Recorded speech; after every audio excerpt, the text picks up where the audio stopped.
السلام علیکم ورحمۃ اللہ وبرکاتہ۔ آپ سبھی کا استقبال ہے ہمارے خاص پروگرام خبریں اسلام کی عدالت میں۔ آپ جانتے ہیں کہ ہم اس پروگرام میں ہر وہ خبر لاتے ہیں جو اسلام کے نام پر وائرل ہوتی ہے اور اس کی کرتے ہیں جانچ پڑتال کی باتیں کتنی سچی کتنی جھوٹی۔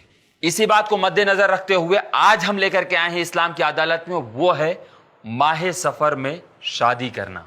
ناظرین، میسج وائرل ہے کہ جو شخص ماہ سفر میں شادی کرے گا منحوسیت کی وجہ سے لڑائی جھگڑے ہوں گے اور اولاد سے محرومی کا سبب ہو سکتا ہے۔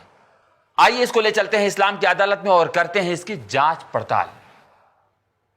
ناظرین، ماہ سفر ہجری سال کے 12 مہینوں میں سے ایک ہے جو کہ محرم الحرام کے بعد آتا ہے۔ اللہ تعالیٰ نے فرمایا ان عدت الشہور عند اللہ 12 شہرا فی کتاب اللہ یوم خلق السماوات والارض، بے شک آسمان و زمین کی تخلیق سے ہی اللہ تعالیٰ کے یہاں کتاب اللہ میں سال کے مہینوں کی تعداد 12 ہے۔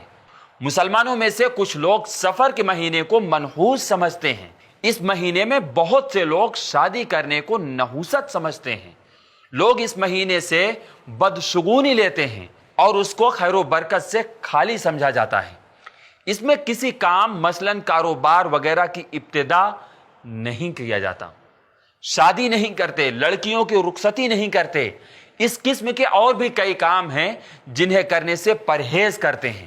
لوگوں کا اعتقاد ہوتا ہے کہ ہر وہ کام جو اس مہینے میں شروع کیا جاتا ہے وہ منحوس یعنی خیر و برکت سے خالی ہوتا ہے، جبکہ اسلام ماہ سفر کو منحوس سمجھنے کی تردید کرتا ہے۔ اللہ کے رسول صلی اللہ علیہ وسلم نے فرمایا لا عدوى ولا طیارۃ ولا حامہ ولا سفر، اللہ کی مشیت کے بغیر کوئی بیماری متعدی نہیں ہوتی اور نہ ہی بدشگونی لینا جائز ہے، نہ الو کی نحوست یا روح کے پکار اور نہ ہی ماہ سفر کی نحوست۔ ماہ، سال، شب و روز اور وقت کے ایک ایک لمحے کا خالق اللہ رب العزت ہے۔ اللہ تعالیٰ نے کسی دن، مہینے یا گھڑی کو منحوس قرار نہیں دیا ہے۔ کسی وقت کو منحوس سمجھنے کی اسلام میں کوئی گنجائش نہیں ہے، بلکہ کسی دن یا کسی مہینے کو خاص منحوس کہنا در حقیقت رب العالمین پر الزام ہے۔ حدیث قدسی میں ہے اللہ تعالیٰ نے کہا یؤذینی ابن آدم یسب الدہر وانا الدہر بیدی الامر اقلب اللیل والنہار۔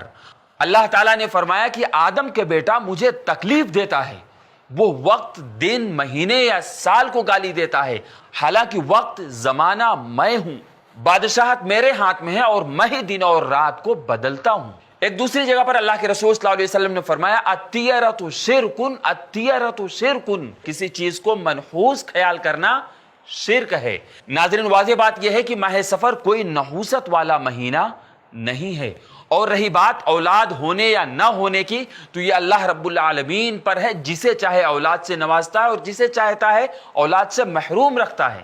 اللہ تعالیٰ نے فرمایا قرآن میں کہا کہ للہ ملک السماوات والارض یخلق ما یشاء یہب لمن یشاء اناثا ویہب لمن یشاء الذکور او یزوجہم ذکرانا واناثا ویجعل من یشاء عقیما انہ علیم قدیر۔ آسمانوں کی اور زمین کی سلطنت اللہ رب العالمین کے لیے ہے، وہ جو چاہتا ہے پیدا کرتا ہے، جس کو چاہتا ہے بیٹیاں دیتا ہے اور جسے چاہتا ہے بیٹے دیتا ہے، یا انہیں جمع کر دیتا ہے، بیٹے بھی اور بیٹیاں بھی، اور جسے چاہے بانجھ کر دیتا ہے۔ وہ بڑے علم والا اور کامل قدرت والا ہے۔ ناظرین، اللہ جسے چاہے جیسے چاہے ویسے ہی اس کے ساتھ معاملہ کرتا ہے۔ ناظرین، اسلام کی عدالت میں رکھنے کی بات پتہ چلا کہ جو لوگ کہتے ہیں کہ ماہ سفر میں شادی کرنا منحوسیت لاتا ہے اور اولاد کے محرومی کا سبب ہو سکتی ہے، اس طرح کی جتنی باتیں ہیں سب کی سب جھوٹ پر مبنی ہیں۔ اسلام میں اس کی کوئی گنجائش نہیں ہے۔ ناظرین، آخری بات یہ ہے کہ اللہ کے رسول صلی اللہ علیہ وسلم نے فرمایا 70,000 لوگ بغیر حساب و کتاب کے جنت میں جائیں گے، اس میں سے ایک شخص وہ ہوگا جو ولا یتطیرون وعلی ربہم یتوکلون، کسی دن کو منحوس نہیں سمجھتے اور وہ رب العالمین پر توکل بھروسہ رکھتے ہیں۔ ناظرین، ہمارے اور آپ کے لیے ضروری ہے کہ ہم اللہ رب العالمین پر بھروسہ رکھیں اور اللہ رب العالمین ہی سے دعا کریں، ناظرین آج کے لیے بس اتنا ہی، انشاءاللہ پھر ملاقات ہوگی یہیں اسلام کی عدالت میں، اور دیکھیں گے خبریں کتنی سچی کتنی جھوٹی۔ السلام علیکم ورحمۃ اللہ وبرکاتہ۔ ایسے ہی اور ویڈیوز بنانے میں ہماری مدد کریں۔